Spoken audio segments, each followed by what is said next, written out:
দেখো প্রথম প্রশ্ন আছে, ভারতকে উত্তর দক্ষিণে ভাগ করেছে কোন রেখা? উত্তর হবে কর্কটক্রান্তি রেখা। নেক্সট, ভারতকে পূর্ব পশ্চিমে ভাগ করেছে কোন রেখা? 80 ডিগ্রি পূর্ব দ্রাঘিমা রেখা। 0 ডিগ্রি দ্রাঘিমা রেখার নাম কি? মূলমধ্য রেখা।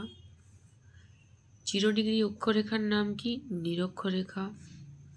মূলমধ্য রেখা কোন শহরের উপর দিয়ে গেছে?